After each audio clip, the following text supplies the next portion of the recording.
This podcast is brought to you by Most Valuable Podcasts, leading the league in podcasting entertainment. Welcome, ladies and gentlemen, boys and girls, children of all ages. This is the Fast Break Podcast. I'm your host, Sean Anderson, alongside me, as always, is Ricky Widmer. What's up, guys? And Dave Oster. Hey, everybody. And today it is an emergency podcast at about, well, I was thinking when I was doing the intro, I should have brought my bullhorn. Yeah. Because I have a siren on that bad boy. So I should have brought it. Next year we'll have it like the Rachel Nichols for, what was it, the draft or something, where it's like every time something happened, boom, she had the button. And lights flashed and everything. No. Little smoke. The smoke comes out. Maybe for a live draft, pressurized cannon. No, I'm good. Anyways, it's an emergency podcast for the Kristaps Porzingis trade around 2:30 p.m. Well, hold on. Let's paint more of a picture. Sure. I was at work today, and I don't know if anybody knows anything about Chicago, but it's cold for the past 2 days. Is it? It's been. How cold is it, Sean? Well, some people don't know because they're not from the Midwest. Yeah. It started off at on Wednesday. It was -20. And with the wind chill, it got down to -50. Everything was canceled. Everything was closed for the most part. Then today, it got up to a balmy -15 degrees with a wind chill only of -35. So that meant we had to go into work. Yeah. So I went into work today, almost died. My knees were locking up when I was walking outside just because my muscles were freezing. And I went through my day. There was nothing going on because nobody was, doing anything at my job. And a lot of people probably are like, F that, I'm calling off. Exactly.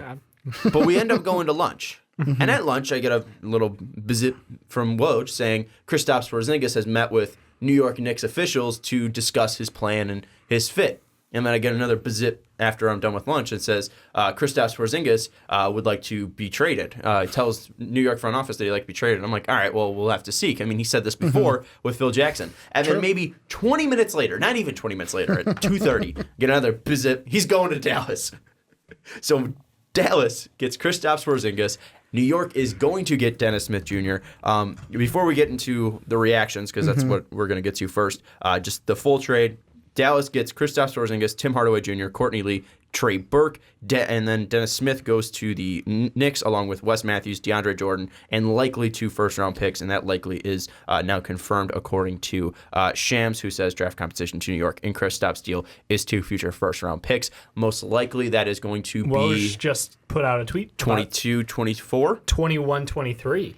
21, 23. 21 is unprotected. 23 is 1 through 10. Okay. And they're also saying that Mavs are discussing with the Hawks that they're changing the protections on the pick to Atlanta that was supposed to be unprotected by 2023. Well, that was the thing with the Atlanta thing was because they only got, I thought they only got one pick from that. And that was a protected pick for this year, but if it didn't, it rolled over to 2020. So I thought the 2021 one was not going to be tradable because you couldn't go back to back, so it had to be like lottery protected just in case because of the protection. So maybe they're rolling back some of those protections. But most likely, like Woj was saying, 2021, 2023 are going to be the 2 first-round picks. So, boys, I have a lot to say about this draft or this trade, but I've been talking for a while. Ricky, I'm going to go to you first. What was your immediate reaction to the Kristaps Porzingis trade? Well, kind of like you, I'll tell a little story where I was eating lunch, watching the jump right at 2 o'clock.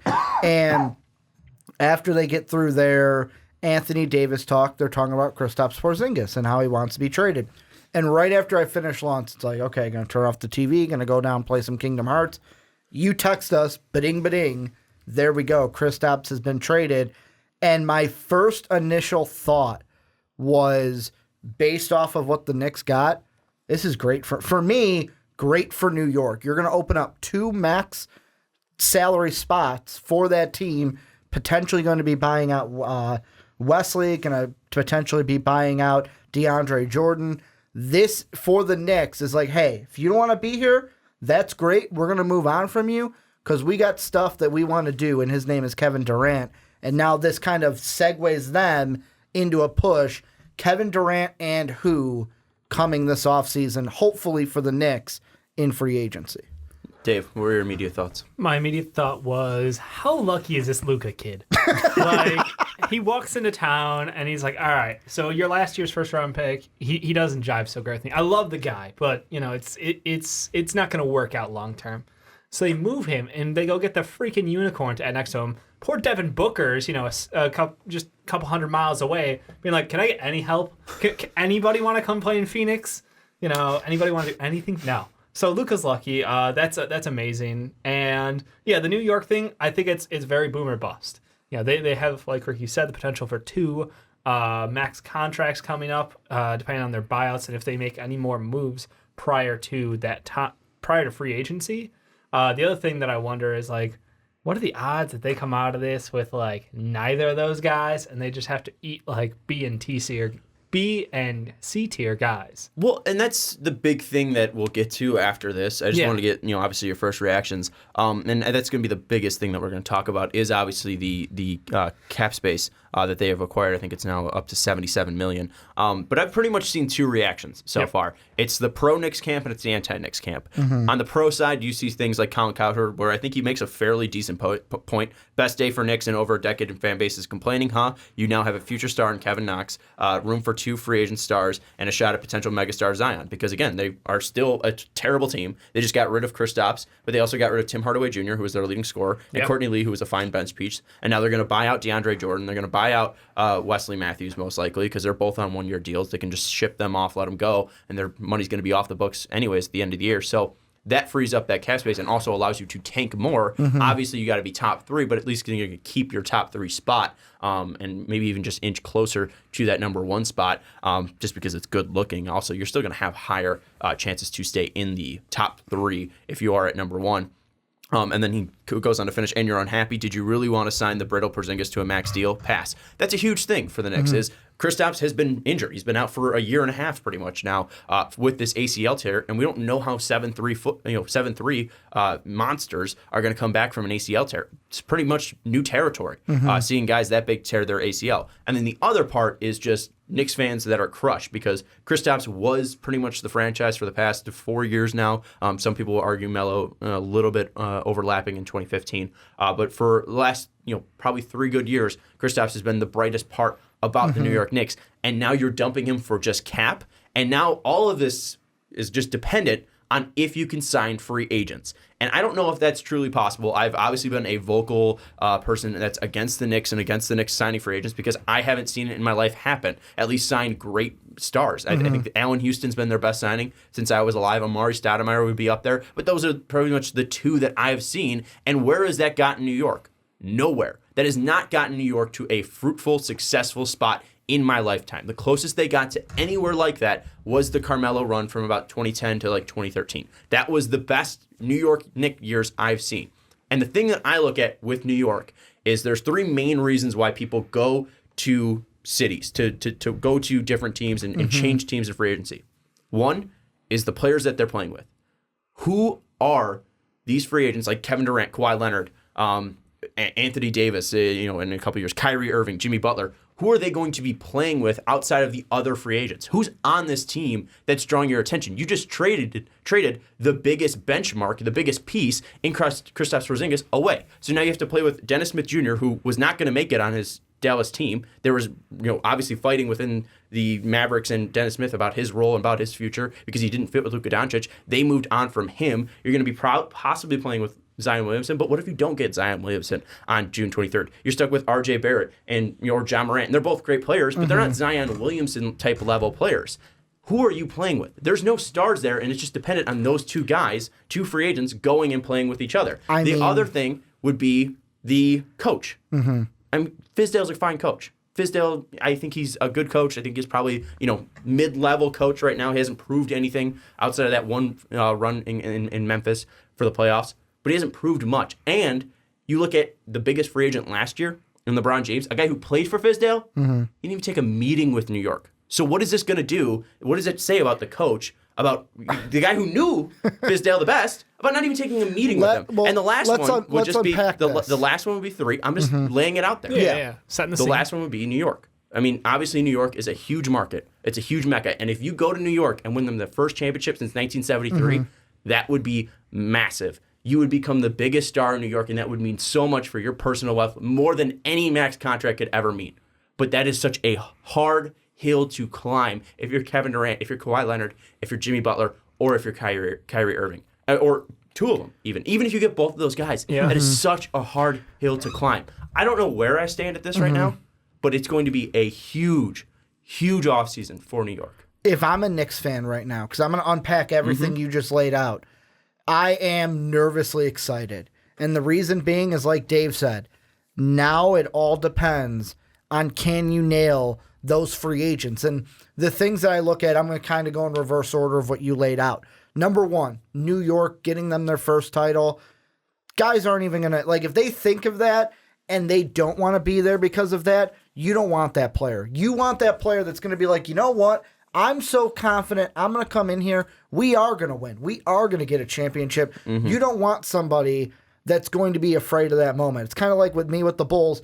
I don't want someone that's going to come in and be afraid of Jordan shedding. And one thing that I will say, too, on that point, you look at the 3 of the 4 guys that I mentioned, and I know some people will give Kawhi credit, but so far, I think just with the way that he handled his last season with San Antonio, I'm a little bit iffy on this, but Kevin Durant has clearly rose to the occasion. Look at the last 2 finals. Jimmy Butler has hit plenty of big shots, and Kyrie Irving hit one of the biggest shots in the past 5 years. Exactly. And I mean, kind of then going in reverse, the thing you said about LeBron, let's be honest. LeBron didn't give New York a meeting because LeBron knew before the finals ended that he was going to L.A.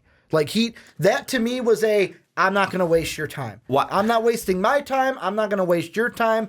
I'm going to L.A. But then why did he waste Philly's time? Because he wanted to be a dick to Philly. Like, why? Ooh. What beef does he have against Philly? I don't know. I mean, for me, I'm just looking at it. I know, but I'm also poking. I'm trying to poke holes in that because I was trying to paint the picture that he didn't take a meeting with New York because New York didn't have anything to offer him. There's not just like he knew he was going to go out to LA. The only reason Philly was in the conversation is like you just said the opposite of with New York. Philly at least could compete for a championship, and he probably the only reason he gave Philly that little bit of an option was, the East is weaker than the West.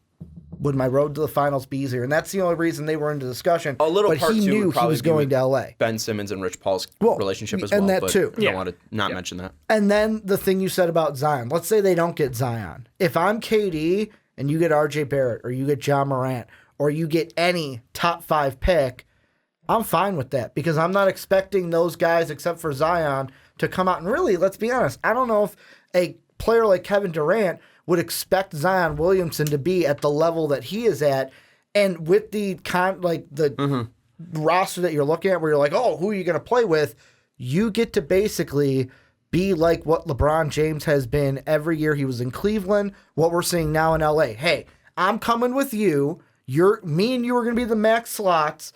Now let's work and get those mid-tier guys that we like. And with Fizdale, I know he hasn't done anything, but he wasn't given the opportunity to do anything in Memphis. And right now in New York, he's building a culture with the Knicks. Let me poke at this and then we'll bring Dave in. The thing with Fizdale is, yes, I'm not saying that Fizdale does not have room to grow. Yeah. I think Fizdale has the potential to be a great coach. I just hate when people bash on him because it's like he never had anything to do in Memphis. They got rid of him too quick. My thing is that a big thing that's going to attract free agents to a place is going to be the basketball status of the people they have in power. Los Angeles has Magic Johnson.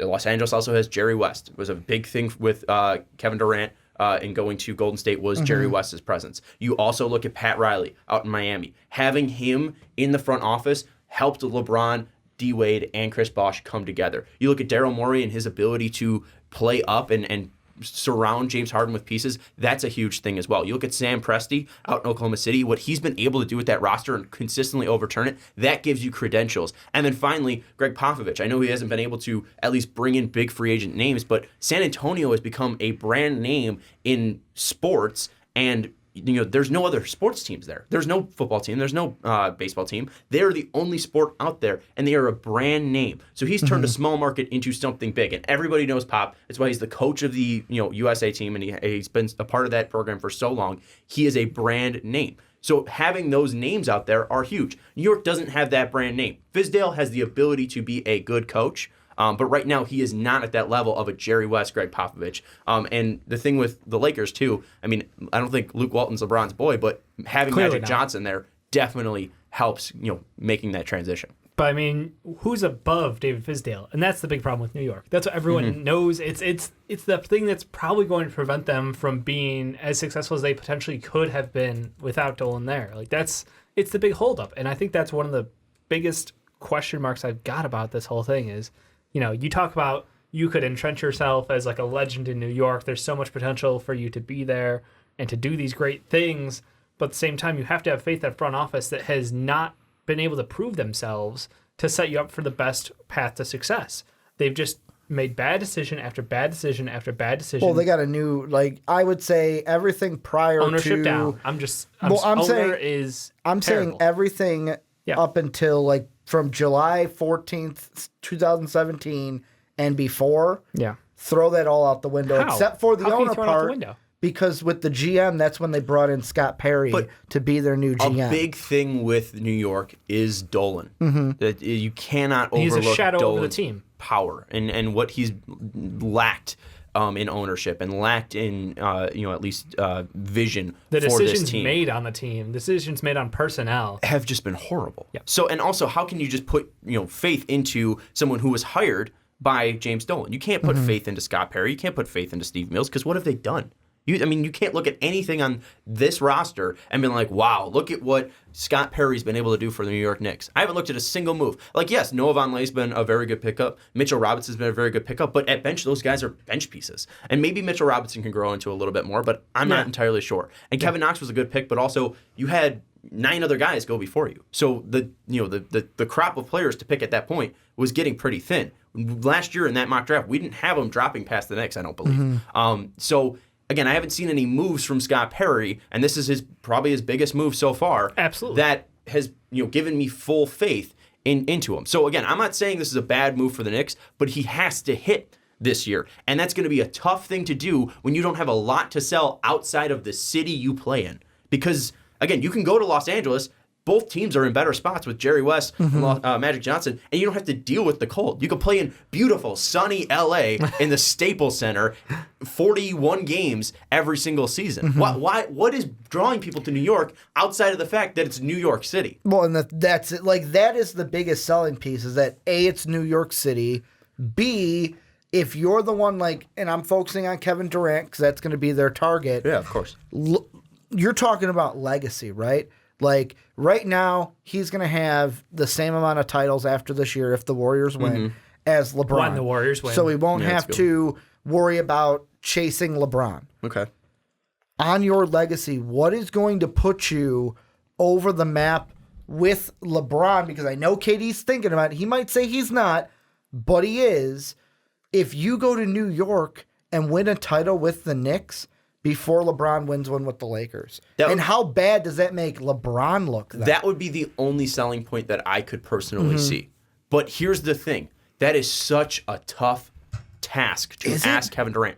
Is it though? Because think Ricky about it. Widmer. No. Think about it. Kevin Durant's got pull. If he gets the other max guy that he wants, and Scott Perry goes, hey, you know what? We're going to get you. We're going to get this guy. You guys together. We will come together. Which two players?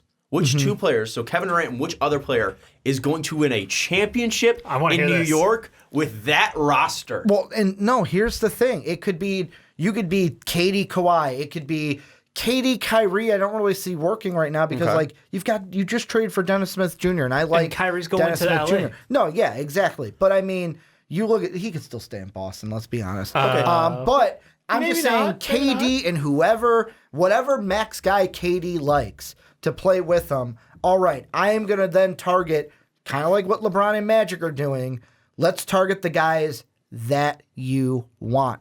Let's go after those guys to fill out this roster because if KD goes to New York with the max guy that he wants, the East is weaker. Let's go. They could make an easier run there than the West. Let's frame it this way. Even if they get Kevin Durant, an ex-player, and fill out the roster with, veteran guys, right? Like Rajon Rondo, JaVale McGee level guys. How is that better than LeBron James and Kyrie Irving out west? How is that better than Steph Curry, Draymond Green, and Klay Thompson out west? How is that better also to the fact that there's the huge thing in New Orleans that might be sent to LA on top of that? So how would that be better than AD LeBron and Kyrie next year. All you can do if you're New York is put together the team that you're envisioning, and bringing KD with a max free agent is all you can think about, because you can't worry about what the Lakers are going to do with AD, because let's be honest, the Knicks were also in talks to be heavy players to be trading. What if they still try to trade for AD, and then those max players are AD and Kevin Durant? What do they have to trade for AD now? They still have Kevin Knox is still available. They can still trade. Frank is still available. They could flip Dennis Smith Jr. for all I care if they want. They still have pieces. Plus, if they want to get it done before the trade deadline, which I don't think which will happen, spoiler, but they still have a contract like Enes Kanter that they could move to fill up cap space. A package of Frank, Dennis Smith Jr., and Kevin Knox would personally not get it done for me. Draft picks, because you're getting a ton from Dallas. Of course. Well, of two course. from Dallas. And you might even have the number one pick. But again, if we're talking just strictly players,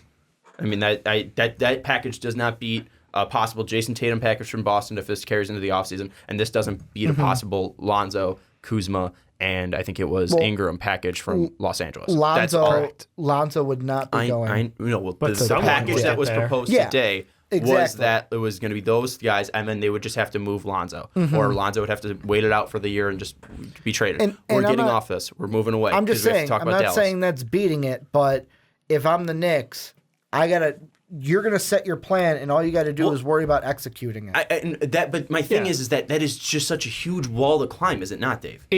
You can't calculate the level of risk. Like it's off the charts because there's no guarantees at this point. Free agency at this point is a who you know game, and they're going to have to talk, and by they I mean free agents, before anyone agrees to anything in New York, because it's like, hey, I might be interested in going to New York, but if I can't convince another max free agent to go there, there is no way in hell I'm going there on my own. No one's signing until KD decides. Well, that's the point.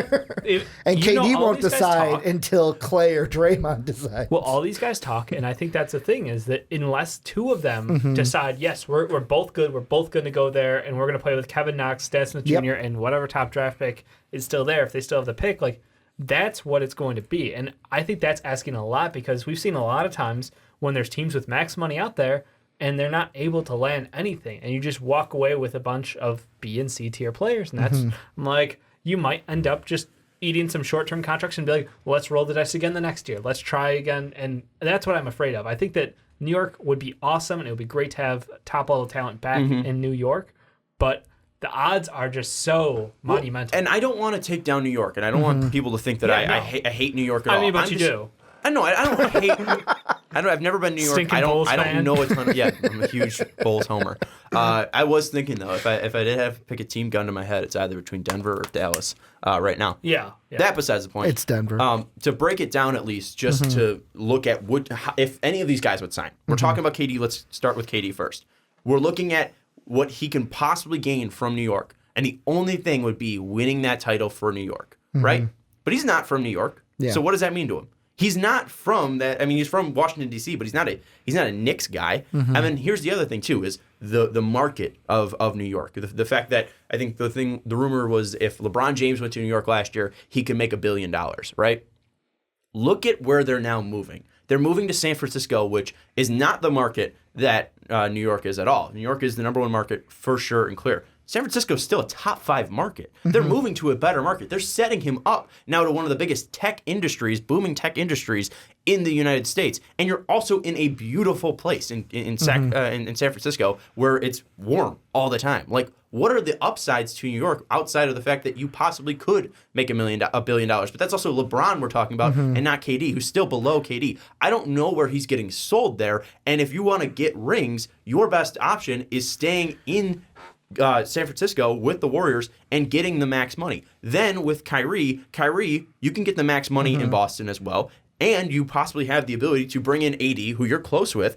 Danny Ainge has been eyeing Anthony Davis for a while. And yes, there's the report that AD possibly will not sign with any other team besides the Lakers. However, we heard that with Paul George, and Paul George is still in OKC.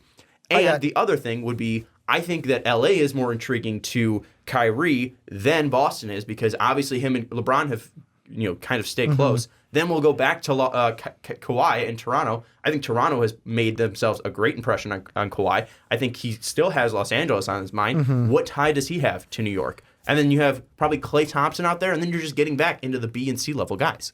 I got two last thoughts on this. The one is what you just said. One more. Jimmy Butler, the other thing.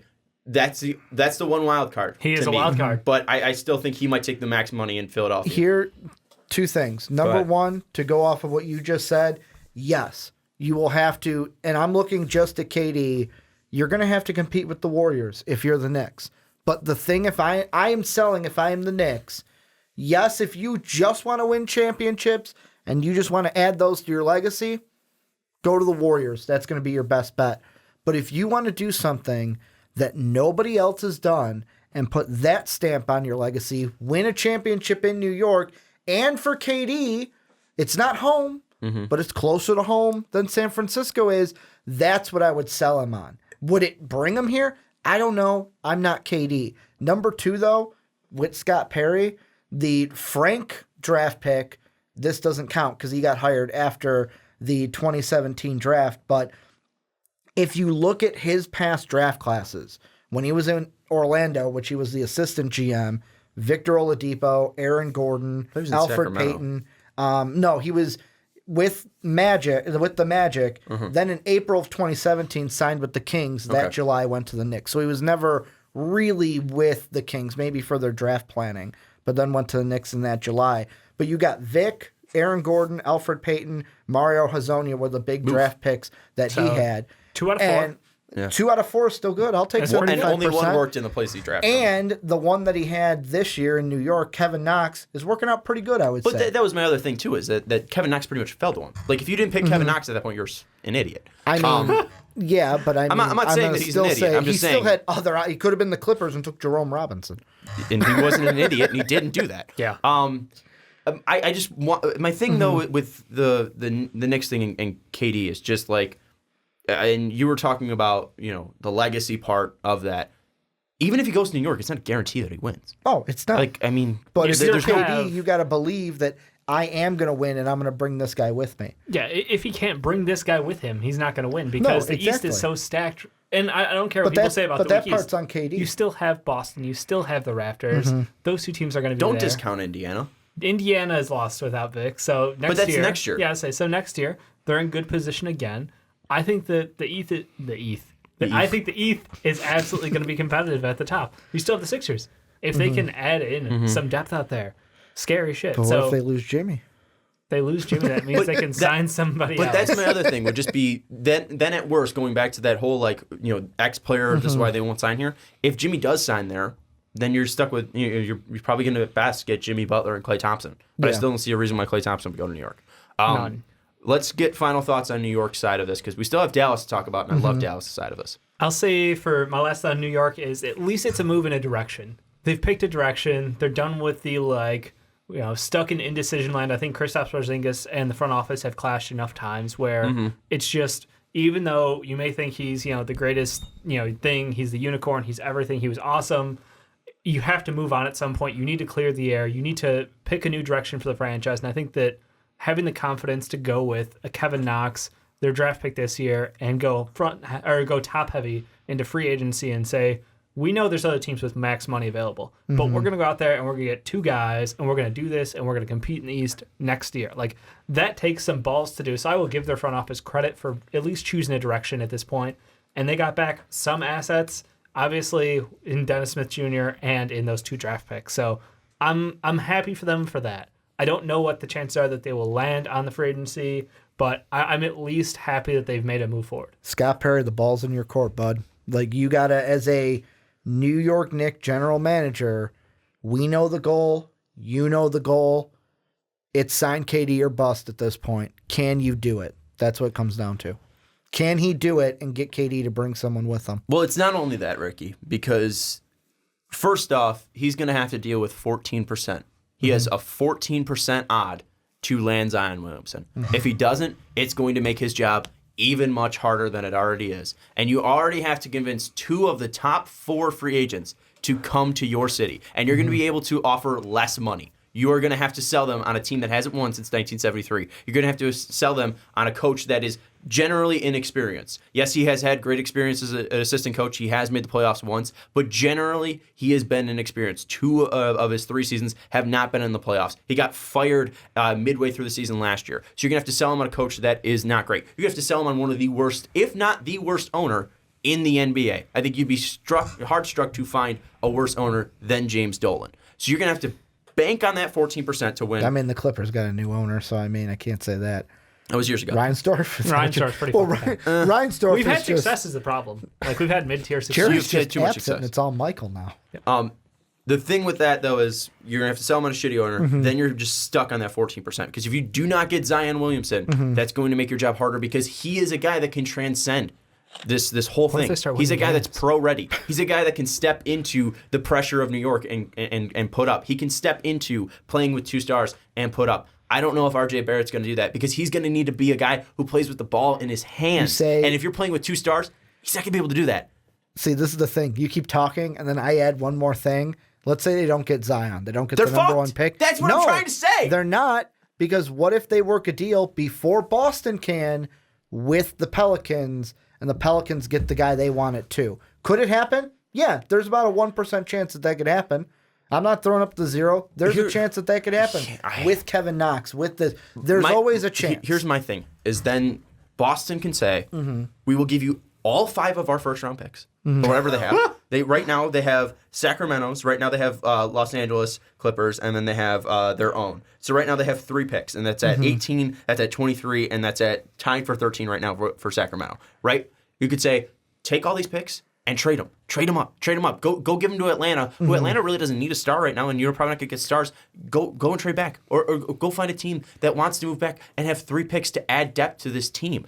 And here's the other thing, too, is Boston still has the ability to then say, here's Jason Tatum as well, who's better than R.J. Barrett, who's better than Ja Morant. But if he plays well this year, Boston could, at the time they could trade for AD, can go, you know what? The offer has changed. Jason Tatum's no longer on the table. Like, that may happen. They're not going to do that. The other thing I will say, Rachel Nichols brought this up, and it's a point that I didn't think about with Danny Ainge. The thing with the Pelicans, would they then look at Danny Ainge and go, look at the offer he puts up and goes, all right, I don't trust him because of how he's swindled every single trade, basically. The Nets. So you're not going to trust him because he's a good GM? I mean, Billy King got fired because he's a huge idiot. He didn't swindle him. He's a moron. I know, but you look at that and you go, if you believe you're going to be that guy that gets swindled by Danny Ainge and is on that bad side, you might not pull a deal with them. I'll go bold and I'll just say Anthony Davis is traded before the deadline. Like, I don't think this even comes to the Celtics. That's fine, but we're getting that tomorrow. I'm just saying. I'm just jumping the gun because I want this discussion to end so we can start talking about the Mavericks. Yep. I'm trying to get to that, but Mr. What's his face won't let me finish final thoughts. My point is that it's 14%. If he doesn't get Zion, it's going to make his job much harder. Then you're dealing with 4 free agents, and I don't think any of them really have a reason to sign in New York. Maybe I'm wrong, but his job's going to be much harder. Let's move now to Kristaps Porzingis, who's now going to be a Dallas Maverick.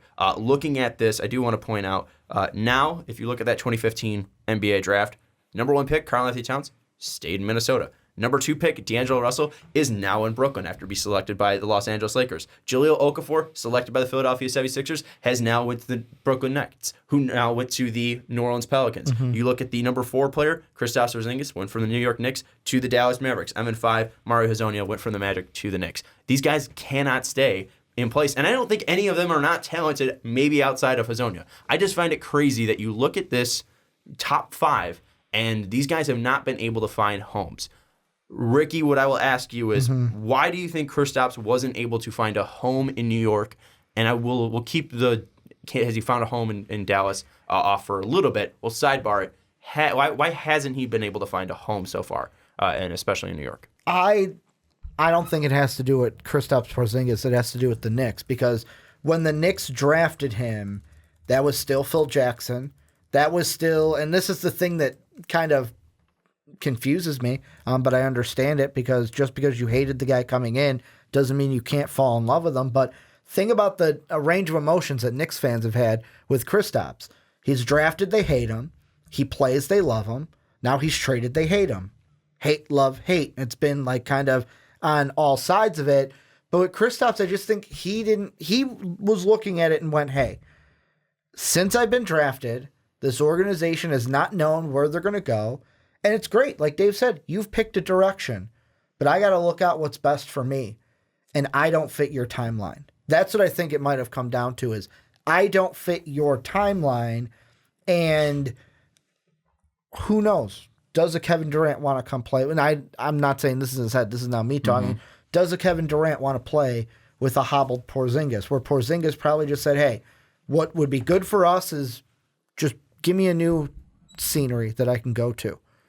And that was it. It's just simple of I don't match your timeline. Dave, I will say, looking at these guys that we did mention who were traded, Hezonja probably hasn't found his place. But you look at Jahlil Okafor, what he's been doing so far in New Orleans has been pretty impressive, much better than anything we saw from him in Philadelphia and him in Brooklyn. And you look at D'Angelo Russell, I mean, he's grown since moving from Los Angeles to Brooklyn. So now looking at Kristaps Porzingis, also do want to say D'Angelo is also part of a cap dump. You can look at Kristaps, and this is technically a cap dump because now you're freeing up a ton of money to make a free agent push, and all you got out of it is Dennis Smith Jr. and 2 firsts. But do you think that Kristaps can rise like D'Angelo can? What else can we see from Kristaps? Is it just be healthy and that's all you need to do for your career? Or is it, there's another level to his game that you think can be unlocked?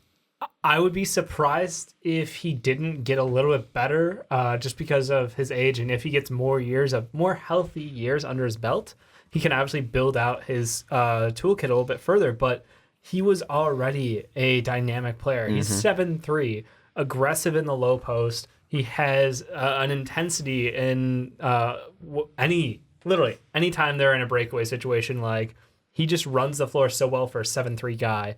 I think that his shot will continue to get better, and I think he landed in the perfect location. He's got half year mentoring from Dirk before Dirk moves to the front office probably. He's never going to leave the team. Just chain him to the Dallas Mavericks, etc. Dirk just put up 14 in New York, so I mean it could be a renaissance for top 10 power forward. 2018 Dirk. There was a reason. Like Dennis Smith Jr. had a triple-double, and they're like, yeah, we'll just give him to you. Just stay in New York, kid. But no, I absolutely think that for Porzingis, he really just has to get healthy and stay healthy. Like, I think there was like a stat that he's only played 1 game past March in his career. Really? It's fact check that on me because I'm just reading Reddit at this point. But I think it's ridiculous that the situation Ricky was saying, timelines don't match up or something. I think it is very much just that he felt like the franchise was middling. They had no direction. It was always, well, you're hurt this year, so we'll get a better draft pick. Well, we're stuck in the middle. We're still good enough to not get a top guy to change the world. They got Frank, but Frank was a developmental project, so he wants to win. And I think that going to a team with a polished player like Luka Doncic, who is so young, like it is perfectly lined up to have a distributing wing out there with him down the low post. He has only played 1 career game in April. April. April, it was in 2016, 2017. He played 1 game in April. I agree, though. I mean, you look at, I just threw out the ability of, can he grow just because, we never know what his top could be because he was always the unicorn. We've seen him peak, and then we've seen him down really some bad stretches. But you look at his per 36 last year, and it was just ungodly numbers. 43% from the field, which can be better, especially for a 7-footer. Absolutely. 39% from 3, which is ridiculous. 79% from the line, which he's a better shooter than that. You think that's going to get up. And then he's 7.3 boards, 2.7 blocks, and 25.2 points per game. And that's going to, those percentages are going to increase just when you have a better playmaker like Luka Doncic. So I think the biggest thing that I take away from this trade is if Kristaps is healthy, the Dallas Mavericks just robbed the Atlanta Hawks and the New York Knicks because you just got 2 superstars that are both under the age of, I believe, 25. Yeah, 24 even. Yep. Kristaps is going to be 24 come August 2nd. This year. So, I mean, you look at these 2 guys, you have 2 superstars that are not in their peaks yet. And if they can stay healthy and Luka can cut down on some of his weight, this is a team that has the future in front of them. And how all quickly did they rebuild? What's that? How quickly did they rebuild? Exactly. I mean, if Kristaps comes back this year, if he comes back, let's say after the All-Star break, I think right now they're 4.5 games out of 8th place. I think they can make a run. What did they lose? I shut them down this year. Why? I shut them down. You go the other way. I go the other way. You don't need to win this year. You get that pick back, get a top 5.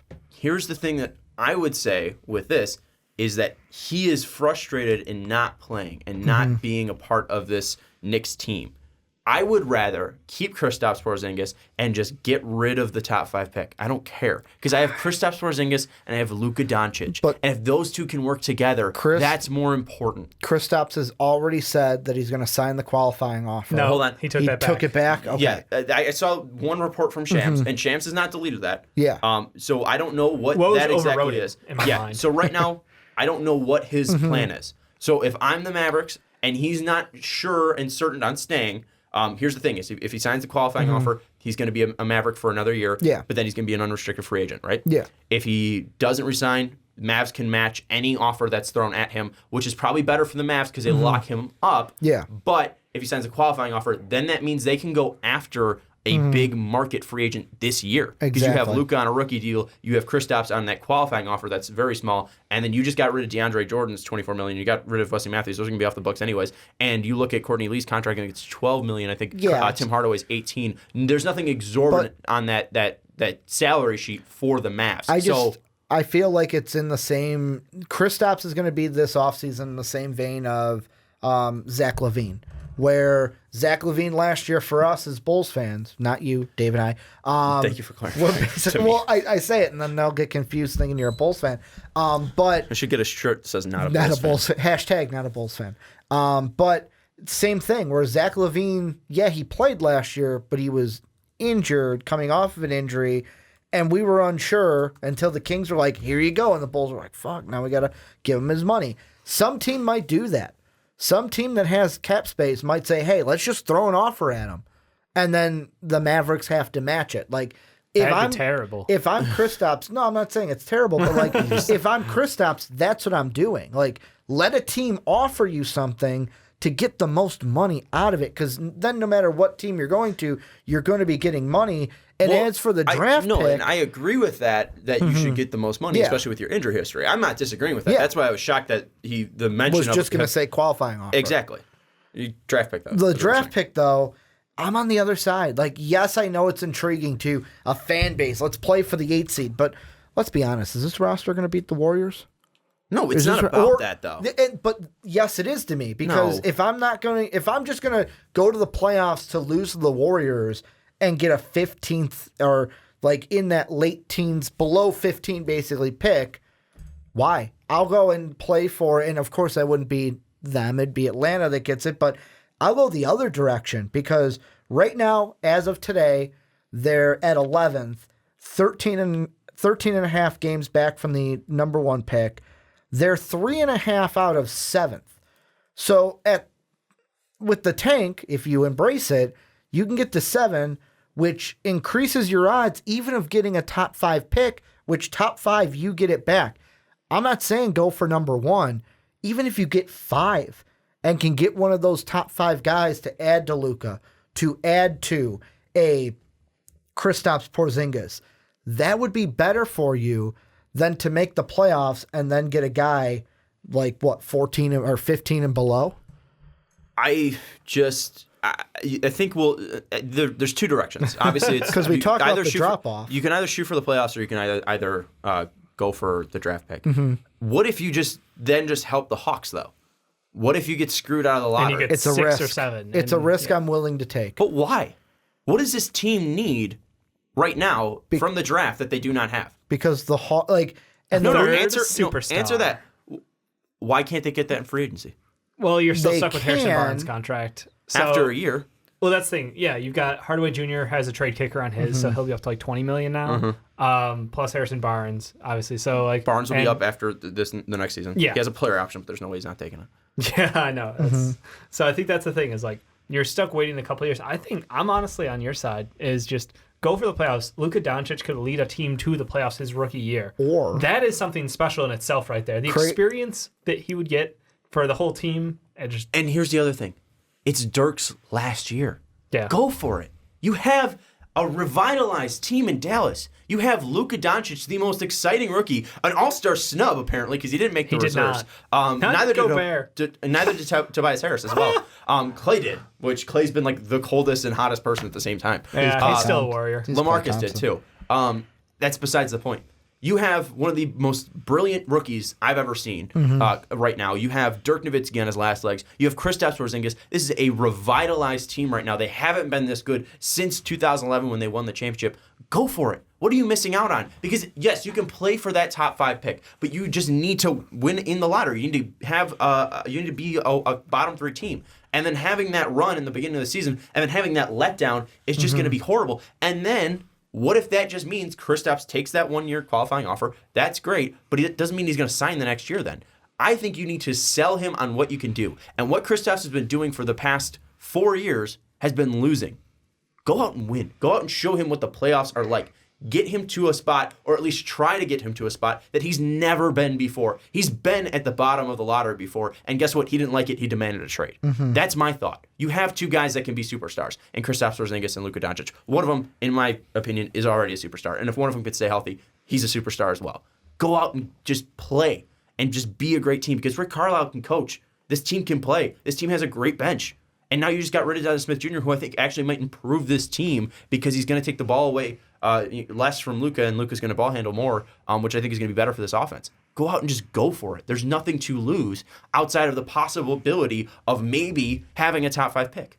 Yeah, I mean, a top 5 pick just means so much, though. That's the problem these days. It's like, especially with this draft.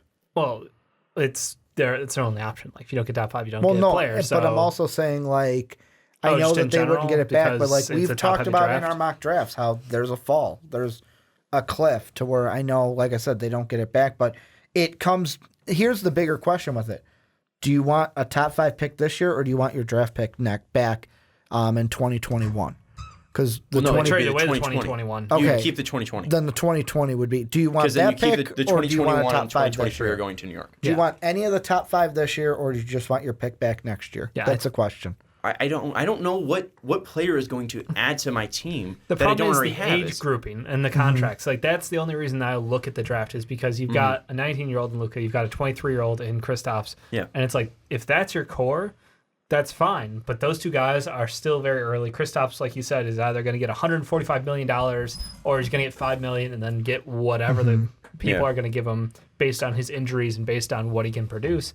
So I think that contract-wise, it would be excellent. It would be great if they could get that top 5, but there's no way that they can lose enough games to get a guaranteed top 5 pick. So you are playing against the odds at that point. So I would go with make the push, go for the playoffs, and just see what you can do. Like if Luka plus Tim Hardaway Jr., who's just a straight up upgrade over Wesley Matthews on the offensive end, like he's got more firepower now. Let's see what they can do. I'm just curious to see what he can do with his new shiny weapons out there. That's really it. And it's a contract they might have for 2 more years, unless they move him. Who? Tim Hardaway. Because he's under contract next year and then the year after. I don't see a way they can move him. I don't see a team that would want to take him, and then you just got rid of your... His last year will be do you want cap money to soak? Yeah, and that would be your deal. That as well. I mean, maybe even Harrison Barnes turns into that next year as well. Harrison's a decent player, and that's the thing. Is like, I think they're both in the same vein. Tim Hardaway is not a bad player either. Yeah, like I think Tim Hardaway coming off the bench is going to be an interesting piece. He might be in the starting lineup. Yeah, most likely he's a straight replace for Wes. Yeah, it's going to be Luka, then Tim Hardaway, then Harrison, then most likely good old KP when healthy, and then throw in Dwight Powell as the 5, or you do Maxi Kleber. Probably Kleber for floor spacing. But if you have KP. And Harrison Barnes and Tim Hardaway Jr. Oh, the spacing. Yeah. No, I don't. Yeah, they really don't have a true 5 anymore, but that's fine. So I just think that throw out little Antetokounmpo. Well, here's you could do that. What would be the thing that they need then in this draft that you're so hell bent on that they need a top 5 pick? Oh, with me, it's not anything like oh my god, you need this. It's just a. Well, which top 5 prospect outside of Zion would you want on my team? Who works here? I would take Cam. Any of the ones that fall. Like I would even take a Jared Culver. Which one's the best outside of Zion? Which one's the best for their team? Looking at the way that this roster is made up, which is the best for their team in your opinion? Best for their team is if I'm hoping for a number 5 because I'll just go baseline. I'm assuming all 3 Dookies and Ja's going to be gone. I'd take a Jarrett Culver, a guy who can shoot from beyond the arc. Who we've talked about his defense. But the ball needs to be his hands. And just add it to him. And maybe you can. That's why I don't think he would be a great fit. Because it depends on. Or I'm you go watching with him at Texas Tech, and he is not efficient with the ball of his hands. He gets lost on offense. He doesn't keep up with his rotations. I think that they have to go for someone who is a standout shooter. And I mean, you could work and that's the thing is, do you think you can work with them on that? Because just because you're this way in college, doesn't mean that's what you're going to be in the pros. Like they could if they got him, if they got Kevin Porter Jr., like if they got any of these guys that we talk about at 5, that would be better than getting nobody. In my mind. It's such a hard gamble because if you do not get a top 5, then you're just hurting yourself and losing that Luka trade. You mean you're just giving more money, or you're giving more playing time to Dirk Nowitzki? That's all I'm hearing. Well, that and then also that Luka trade turns into Trae Young and it's true. I mean, like a Kevin Porter Jr. to a Trae Young and then I don't know, who would be like a Darius? No, not even Darius. The only reason I'm not thinking about that is the Hawks are in the East. If I'm the Mavs, I'm not worried about the Hawks. They're in the East. Alexander, someone in that range. I got Luka. That's all I care about. If I'm the Mavs. In my mind, if I'm a Mavs fan, I got Luka. So you have Luka. So then just go for the playoffs. Enjoy Luka. You're gonna enjoy Luka more in the playoffs. I'm greedy. The rich, he's the rich get richer right now. Basically, go for that top 5. And if I lose Dirk's out, playing 44 minutes a night. I would rather top 5 forward. I would rather top see 10. them go after it. Some things that we should clean up with this is just the fact that Dennis Smith Jr. is in the trade. And we didn't talk about it much. When we talked about New York, we talked about the free agency part of it. So Dennis Smith Jr. in New York, we mentioned him playing alongside Frank. Trey Burke's also in the deal as well, going to Dallas. I think I mentioned that, but not a huge thing. Going to be bench. Going to be probably a fill-in for JJ Barea. Yeah. I think probably similar players, smaller guys can drive a little bit. JJ's got a lot more experience in veteran savvy for sure. But at least he's comparable enough to give him time. Yep. Yeah. But going into this. What is Dennis Smith Jr.'s future in New York in your mind, Dave? Because we talked about it a little bit ago when his name popped up in trade rumors. We said, "Hey, fucking just swap Frank and Dennis Smith Jr." Yeah. It didn't work out when you guys picked him before, so just flip them and see if they have the better now they playing got time. Both of them. Now they have both of them. So, what are your thoughts on Dennis Smith Jr. in New York? I think that he can absolutely work out in New York on this team. Ball in his hands the rest of the season, he's going to look pretty good. He's got Kevin Knox to dish out to. Scoring wise, you already mentioned how they're getting rid of Tim Hardaway Jr., who was their leading scorer. Obviously, Courtney Lee was a nice addition, just being an outside shooter, so him being gone as well might hurt their spacing. But I think this team is very much... Real quick, just thought of this. What if Courtney Lee goes into the starting lineup? Luka at the 1, Courtney Lee at the 2, Tim Hardaway Jr. at the 3, Harrison at the 4, KP at the 5. That probably would work better. Because I don't like Dwight Powell at the 5 all the time anyway. Continue. He's bench guy. But I think that because, and this is going to sound as a backhanded compliment, because New York doesn't really have an offensive system, it just turns into a lot of ISO ball and a lot of whoever has the ball in their hands go score, as we've seen from Lonzo Trier, as we've seen from Trey Burke, as we've seen from Emmanuel Mudiay. Like, they don't run a complex offensive system. They're not a pass-heavy team, which does favor Dennis Smith Jr. Dennis Smith is a creator. When the ball is in his hands, he can be explosive taking the ball in the paint. He can dish out, but most likely, ball in hands, he's going to try to put it in the bucket. I think that benefits him this year. My concern is next year. When it comes to that, let's try to add stars. If they do land stars on this team, what becomes his role? And that is where I start to get concerned because, if they do land a Kyrie, then he's leading the second unit. He could be a good second unit guy, but I mean that's still a pretty low bar to have him at then. If he is, a top 10 pick in the draft and he's going to lead up your second unit, but you would get Kyrie, so no one's going to complain in New York. If you land up 2 wing players or a 2 and a 3 guard, that could work out okay, but I still don't like the fit. I think that's the problem with me is he's not amazing enough on his own to be a number 1 in the NBA on a good team. Yeah, like. That's where I hit my mental wall of you're an athletic point guard who is explosive. You're basically a worse version of Kemba at this point in my mind. And it's taken Kemba a long time to get where he's at, where his shot from the outside is falling consistently. We had the monster month of Kemba earlier this year. And he's cooled off. He has cooled off considerably since. But I see him in that same mold, and I just get concerned about, I don't think a team can be successful with you as a number 1 option. So when we add other options, where does your role fall to? Well, and I think the Kemba one is a very good comparison. And the one thing, too, is just at least coming out of college when they were around similar ages. I don't know how old Kemba would be in 2011, but most likely he's probably around Dennis Smith Jr.'s age right now. The thing that you look at with Kemba is Kemba had more of a complex game at this point, at this age, than Dennis Smith Jr. did. We talked about this last time we talked about Dennis Smith Jr. What basketball skills do you have? And Kemba had that ability to hit from the mid-range and attack and use that as a massive weapon in his game. He was a great free throw shooter as well, shooting like 81% in his senior year. He was going to the line 7.7 times per game. So that's something that he was doing great, was driving, attacking the lane, and drawing contact. Dennis Smith Jr. has not drawn contact considerably in his time in the NBA. He doesn't have that mid-range game. Right now, he's an athlete. And how is it going to help him develop? And you look at the guys that they brought in. Trey Burke has had a nice renaissance once he came over to New York. Emmanuel Mudiay as well. He's been a better player since coming over to New York. So maybe there is something in the water for guys getting reclamation projects in New York. But I just don't see it happening for Dennis Smith Jr. to turn into a star.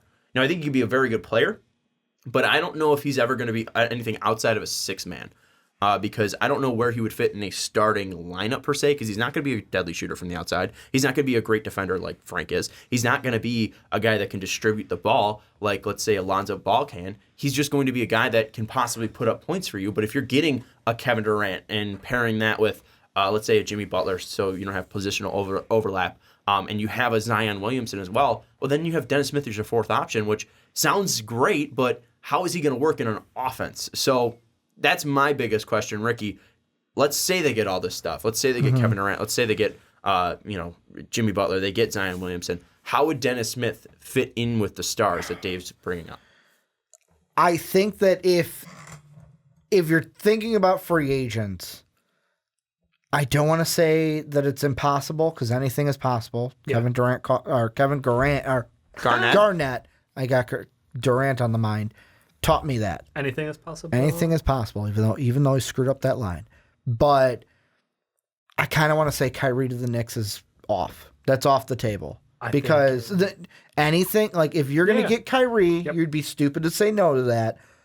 But I think that unless Kevin Durant comes in and goes, "I want Kyrie," I think that Kyrie is kind of off the table because Dennis Smith. Then you could look at and say he can be our future point guard. Why? You're going to turn down the prospects. Here's the thing. Of Kyrie. Well, no, I'm saying if Kyrie's there, I'm taking him. I'm not saying no to Kyrie. Okay, that's what I want to But clarify. I'm not actively pursuing. Like, Kyrie Irving isn't like, oh my God, we need him. Because I have Dennis Smith Jr., who's going to develop. This is different. However, this is different. I just want to cut it. Mm-hmm. With the New York Knicks, they need to have that urgency with all four of those big guys. They need to have the urgency of we need to get them. I think there's a different one on the table, and I worked it out here. The picks would be included. Oh, Jesus. I'm not going after, and this all has to determine about the Celtics. Okay. I'm going after Anthony Davis. I'm offering Frank. I'm offering Dennis. I'm offering Kevin Knox. And then for making the salary work, you'd throw in Lance Thomas and Mitch Robb with draft picks for Anthony Davis. Yes, I know that would not beat a Celtic, like a full blown out Celtic offer, but I'm going after that. And for Kevin, like if you make that trade on draft night, if you make that trade going into free agency, that tells Kevin Durant, oh, we got Anthony Davis.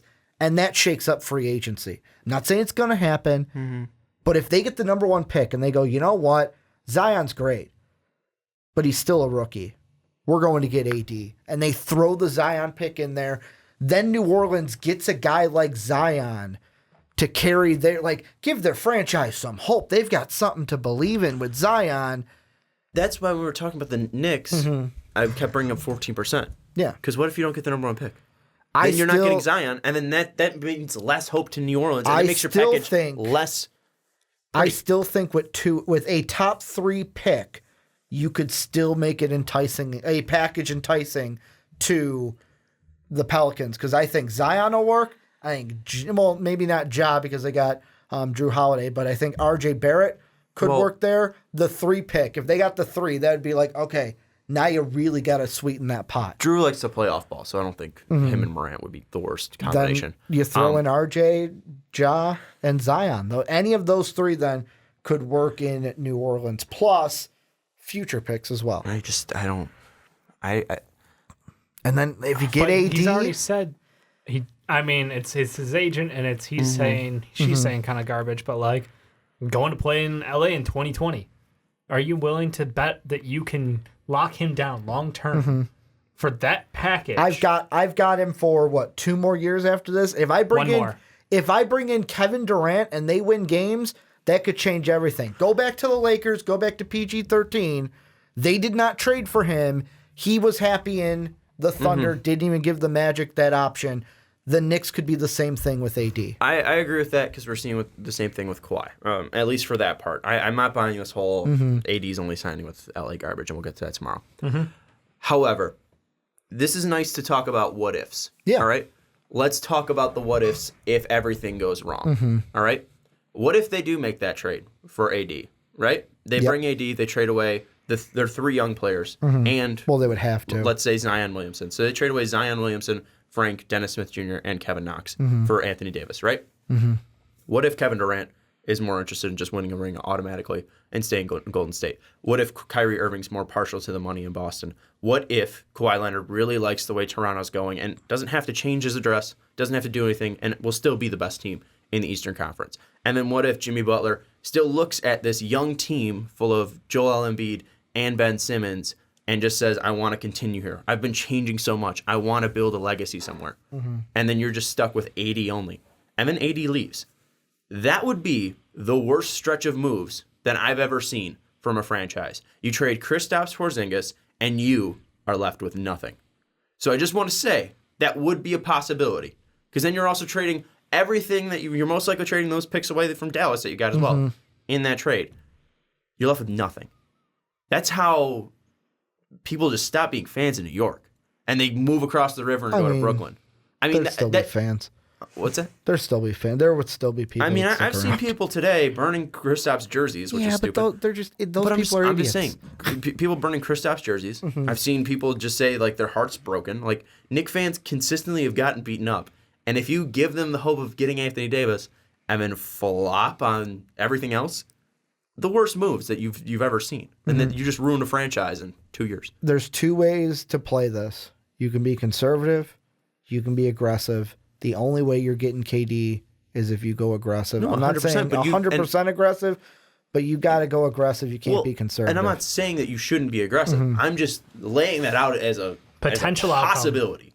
There's a possibility that you get Anthony Davis and Kevin Durant, and you bring a championship home to New York since 1973. There's a possibility, 100%. And that's why, again, I don't have strong feelings about this trade on the New York side. I think trading away Kristaps definitely has its negatives, and Kristaps was a great piece to build around, and it's going to definitely hurt your ability to bring in free agents. But then again, also having $77 million in cap space is very nice, and I think there are pieces to sell free agents on New York in. However, if you do just get rid of all of that, I think that people would stop being fans. If you got rid of every part of hope and you're stuck with fucking, let's see, who would even be on that team after that? It would be, think about it. You would Emmanuel have Mudiay? But wait, you'd have Anthony Davis, still the 2 max slots that you would free up because you're not taking away that money with AD. Who are you you're just just the max trading money to? KD. You're still the plan is still KD and someone else. I'm saying my thing was that what if everything can go right for them and they can get all that, but what if everything goes wrong for them? Is what I'm saying. And that's the thing. So you have then have 2 max spots that are just sitting there and wasting away. And of that course, might go to mid-level Derek Favors. I'm looking pie in the sky, but I mean, think about it. If they traded for AD on draft night, then we don't have a Dennis Smith or a Frank problem. I can bring in Kyrie. Could you imagine Kyrie, KD, and AD? No, it'd be fun, but we're only dealing in what ifs is what my point is. Exactly. Right now. And we don't know there could be KD or AD or Kyrie what they're thinking. No, I'm just saying that there could be what ifs of great things and what ifs of bad things, and I think that's all we're dealing with in New York right now. And I think Dennis Smith's a big what if. I think Frank's a big what if. Kevin Knox is more of a for sure thing. Really liked what he's done so far, and it's going to be interesting to see what happens with New York. And we're only going to learn more and more as time develops right now. let's give grades, and then we'll wrap this up, and we'll push it off till tomorrow, where we'll talk about Anthony Davis, talk about Lonzo Ball, and other things, I think. So, Dave, give us your grades. Solid B+ for the Mavs. I think they took a swing. They're potentially getting, another franchise star. So B+ on that one. There is some risk involved. He is injury prone. Yeah. He may not sign long term. Why not an A? I think it's the unsurety about long term. It's either he could keep being plagued by injuries and it could never pan out, or he could decide that he's going to take a chance on himself and go into unrestricted free agency and see if there's a team he'd prefer to join for max money. Do I think that he's more likely to do that? No, but it's a unknown still, and you're still set up for success. But B+, I think it's solid trade. And for the Knicks, probably only B-. Like, I think it's good to move on. And like I said, I'm glad they cleared house. They're taking a chance at potentially bringing in 2 max free agents. The likelihood of that is low, but there's still a chance to do it. So good luck. You've got talent in Kevin Knox and a first-round pick in Dennis Smith Jr. at least. And I still think Frank's going to be a good NBA player. You just need to let him have an offensive system. The big problem with him is he was most successful playing alongside KP as his one. So I don't know how his future is going to go. Ricky, before I go to you, I have the same grades. So that's the one thing that I think you're going to differ from us, and I really want to hear your opinion. I just didn't want to ruin the mojo. Yeah. I'm giving Dallas a B+. I'm giving New York a B- because, again, I would probably even give New York a B just because I love the idea of a fresh start, and you have $77 million to find that fresh start. I love that idea. I think that's a smart idea, and you have coming a lot from of young someone pieces. who's been with millions and millions of dollars in free agency and walked away Not with billions and billions. Yeah, nothing. walked away with a whole bunch of nothing and regret. That's when LeBron goes to South Beach. That's where he takes his talents to South Carlos Beach. Boozer, people. So I just... And then Zach LaVine and Jabari Parker. Yeah. That's... And we're going to be doing it again this year. I know this isn't a Bulls topic. But Jabari, we're done. just saying, you're not locked into anything. And that's my thing is, like, it's a fresh start, but it's also a gamble. And that B can turn from a B to an F. Or that B can turn from a B to a fucking A+. Because if you get KD and Kyrie Irving and, hell, maybe even Anthony Davis on top of it, that immediately turns into an A+. Absolutely. But that's a lot of what ifs. So I would give them a B to a B-. And then the thing with Dallas, too. If they're able to keep Kristaps Porzingis for a long time, and you have Luka Doncic and Kristaps Porzingis, and it doesn't matter what happens this year with that pick, those two as a centerpiece, very, very nice. And you're going to have a lot of cap space. And that's an owner that will pay the luxury tax if a big free agent wants to come there. And we don't know what big free agents are going to be there in 2020 because I don't think they're going to be they're possibly not going to be in play for anyone's this year. Looking at 2020, though, that's where Dallas is going to add that third star onto this team. But, Ricky, what are your grades for both teams? With the Mavs, I'm the same as you. I'm not giving pluses or minuses. I'm just going solid letters. I'm going to give them a B because they're a team that could eat up some cap, taking a Courtney Lee, taking a Tim Hardaway Jr. They get their prize of KP and have him with the restricted free agency tag on there. For the Knicks, though, I'm giving them an A.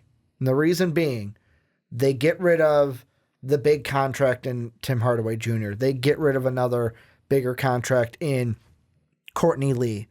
They fresh start, you know what? We don't have to deal with the KP thing, but because KP's in the deal, we're getting 2 first-round draft picks coming our way, which even if they're later on, those are on top of ours. I can deal with those on top of our picks. And they set themselves up nicely in free agency to go after KD and player B. And that's do or die, bust. It's KD or bust this offseason, and at least they know that's where they're going. They have it open, and they have that plan. If they bust, are you still giving it an A? I mean, if they bust, it would obviously not be an A, but now they set themselves up for it. Is it you took the risk, and that's all that matters. So that's I mean, hey, you missed on the risk, but you still took the no. That's what I'm saying. Could it still be an A because you just took the risk? Yes, because if you still have Tim Hardaway Jr. and Courtney Lee come free agency, it'd be a lot harder to be in a position to get Kevin Durant. So even if they whiff on Kevin Durant, I'd still keep it as an A. I know all the favor acts are going to be upset at me All the that I what? mentioned the Favorex. I'm going to be upset that I mentioned that Derek Favors is going to be a free agent this year. What's a That is Favorex? that's false. He's going to be a free agent in 2020. So just a little correction corner here. Also want to give a shout out to our boy Jake. He called the Dallas thing about 20 minutes before it happened because we saw the tweet that came out that I think it was the Raptors, Spurs, Bucks, and some other teams are interested in KP, and then he's like, dude, Dallas. And I was like, that'd be sweet. I was like, there's no way that's happening though. And then it happened. So shout out to Jake. That's gonna do it though. We're gonna be back tomorrow. Should be a fun time. We're gonna talking about Anthony Davis, talking about Lonzo Ball. I think we need to find a third topic now with the KP one being ruined, but we'll find something to plug in. But just to plug this stuff because we haven't yet through this podcast. Check us out on Twitter, twitter.com/mostvaluablepodcast. You can find all of our things out there, any videos that we post. You can talk to us on there, or you can even see when you rate us on iTunes. We do want to give shout-outs, first off, to Sung-Hin86. That's SUNG_HYUN86. I believe his name's Sam. Shout out to Sung. He gave us a review on every single podcast on iTunes. We even gave him a shout out on the TOK. Yeah, awesome guy. So give you another shout out on the Fast Break. But we also got a review from the Fast Break from William Soul, CSWHIRSH. So C Wisher. Then we got one from Eric Chap 79, and then JXH4, who I think we've given a shout out to before. But we got 5 reviews from on the Fast Break. So I do want to give a shout out to those guys for helping us out. Is that a Piston shoe? Yes, it is. It's a good piston shoe. This is what they're wearing tonight. Ugh. It's so good. Follow Detroit Pistons. You'll see it. If you do want to review us on iTunes, please do so. It means the absolute world to me. I saw it at like 3 a.m. and I was ready to like cry. I was like, people listen to us. So thank you for doing that. If you haven't, also check out patreon.com/mostvaluablepodcast. We're getting into February, so that means we're gonna have more patrons coming on, like Jake, like Bill, and like Pat, and probably hopefully Z as well. I missed that guy talking about the Suns. But that's gonna do it for the Fast Break podcast. We'll be here tomorrow. Thank you for listening, and we will see you next time.